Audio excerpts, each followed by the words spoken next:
Pythagoras theorem தமிழ்ல பார்த்தீங்கன்னா பித்தாகரன் தேற்றம் அப்படின்னு சொல்லிட்டு சொல்லுவோம். இப்போ முதல்ல பித்தாகரஸ் தியரம் எதை பேஸ் பண்ணி தான் வரும்னு பார்த்தீங்கன்னா ரைட் ஆங்கிள் ட்ரையாங்கிள், அதாவது செங்கோண முக்கோணத்தை பேஸ் பண்ணி தான் வரும். ஸோ ரைட் ஆங்கிள் ட்ரையாங்கிள்னா என்ன அப்படின்றதுடைய ஷார்ட்ஸ் நான் அப்லோட் பண்ணியிருக்கேன், கண்டிப்பாக போய் பாருங்க. ஸோ இப்போ இதில் என்ன அப்படின்னு பார்த்தீங்கன்னா 90 டிகிரிக்கு ஆப்போசிட்டாக இருக்கிறத ஹைபாட்டனஸ், தமிழ்ல கர்ணம் அப்படின்னு சொல்லிட்டு சொல்லுவோம்.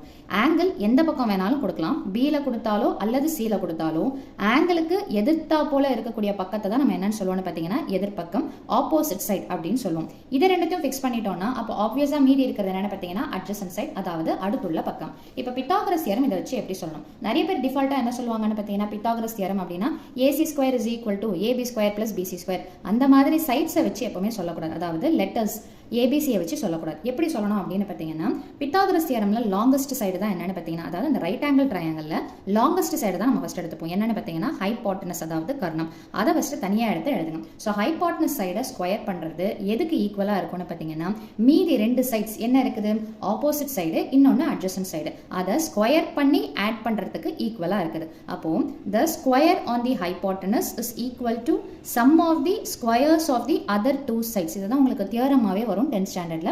ஸோ சிம்பிளா சொல்லணும்னா ஹைபாட்டனஸ் சைடை ஸ்கொயர் பண்ணுங்க, அது எதுக்கு சமமா இருக்குதுன்னு பார்த்தீங்கன்னா ஆப்போசிட் சைடை ஸ்கொயர் பண்ணி பிளஸ் அட்ஜசன்ட் சைடை ஸ்கொயர் பண்றதுக்கு ஈக்குவலா இருக்குது. தமிழ்ல பார்த்தீங்கன்னா கர்ணத்தின் ஸ்கொயர் எப்படி இருக்குதுன்னு பார்த்தீங்கன்னா எதிர்பக்கத்தை ஸ்கொயர் பண்ணியும் அடுத்துள்ள பக்கத்தை ஸ்கொயர் பண்ணியும் வர ஆன்சரை ஆட் பண்றதுக்கு சமமா இருக்குது. இப்போ இந்த கான்செப்ட் படி நம்ம ட்ரையாங்கிள்ல நம்ம என்ன பேர் கொடுத்துருக்கிறோம், ஹைபாட்டனஸுக்கு என்ன பேர் கொடுத்துருக்கிறோம்னு பார்த்தீங்கன்னா BC அல்லது CB எப்படி வேணாலும் வச்சுக்கலாம். ஸோ அப்போ ஹைபாட்டனஸ் அல்லது கர்ணம் என்னன்னு சொல்லலாம்னு பார்த்தீங்கன்னா BC square is equal to மீதி ரெண்டு சைடு எப்படி வேணாலும் நீங்க எடுத்து எழுதிக்கலாம். ஸோ ஜஸ்ட் ஆட் பண்ணி போட்டா போதும். இப்போ BC ஸ்கொயரை நான் BCன்னு வேணும்னு சொன்னா என்ன பண்ணணும், இந்த இடத்துல ஸ்கொயர் இருக்கு, இந்த இடத்துல இல்ல அப்படின்னா என்ன அர்த்தம்னா இங்க நம்ம ரூட்டை போட்டுடணும். ஸ்கொயர் இருந்தா ரூட் போடணுன்ற அவசியம் கிடையாது.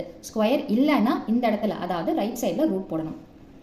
ஹைபாட்டனஸ் சைட் கர்ணத்தை கண்டுபிடிக்கணும்னா மட்டும்தான் நம்ம ஆட் பண்ணணும். ஹைபாட்டனஸை தவிர வேற எந்த பக்கமா நம்ம கண்டுபிடிக்கிறதா இருந்தாலும், அதாவது அது ஆப்போசிட்டா இருந்தாலும் சரி அட்ஜசென்ட்டா இருந்தாலும் சரி, அடுத்துள்ள பக்கமோ எதிர்பக்கமோ என்ன பண்ணணும்னு பார்த்தீங்கன்னா ஹைபாட்டனஸ் சைடை தான் ஃபர்ஸ்ட் எடுத்து எழுதணும், மீதி இருக்கிற சைடை ரெண்டாவதா எடுத்து எழுதணும். அப்படி எழுதும் போது கண்டிப்பா என்னதான் பண்ணணும்னு பார்த்தீங்கன்னா சப்ட்ராக்ஷன் தான் பண்ணணும். காரணம் என்னன்னு பார்த்தீங்கன்னா ஹைபாட்டனஸ் ஆனது தான் என்னன்னு பார்த்தீங்கன்னா லாங்கஸ்ட் சைட். ஸோ இதை ஸ்கொயர் இருக்குது அப்படின்னா ரூட் போட வேணாம், ஸ்கொயர் இல்லைன்னா ரூட் போடணும். அதே தான் இதுக்கும் அப்ளிகபிள். ஸ்கொயர் இருக்குன்னா ரூட் போட வேண்டாம், ஸ்கொயர் இல்லைன்னா ரூட் போடணும். ஸோ பித்தாகரஸ் தியரமுடைய மொத்த பேசிக்கான கான்செப்டே இவ்வளவுதான். ஸோ மீண்டும் அடுத்த பதிவில் வேறொரு ஃபார்முலாவோட சந்திக்கிறேன். தேங்க்யூ.